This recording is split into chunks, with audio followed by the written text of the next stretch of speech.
শীতকাল মানেই বেগুন পোড়া আর বেগুনের ভর্তা। আমাদের পাশের বাড়ির কাকিমা আমাকে একটা বিশাল বড় সাইজের বেগুন দিয়ে বলল, এটা পুড়ে খেও। আমি আর পোড়ার সময় পাই না, বেগুনটা ফ্রিজে থেকে থেকে শুকে যাচ্ছিল, তাই আমি ভাবলাম আজকেই বেগুনটা পুড়ে নেব।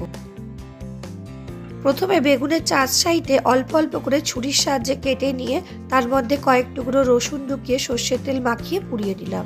তার সঙ্গে কয়েকটা টমেটোও পুড়িয়ে নিলাম। পেঁয়াজটা কুচি করে কেটে নেব। বেগুনটা ঠান্ডা হয়ে গেলে ছাড়িয়ে নিলাম, তার সঙ্গে টমেটোটাকেও। বেগুন আর টমেটোটাকে একটা ছুরির সাহায্যে আমি টুকরো করে কেটে নেব। বাড়িতে ম্যাশার থাকলে আপনারা ম্যাশার দিয়ে ম্যাশও করে দিতে পারেন।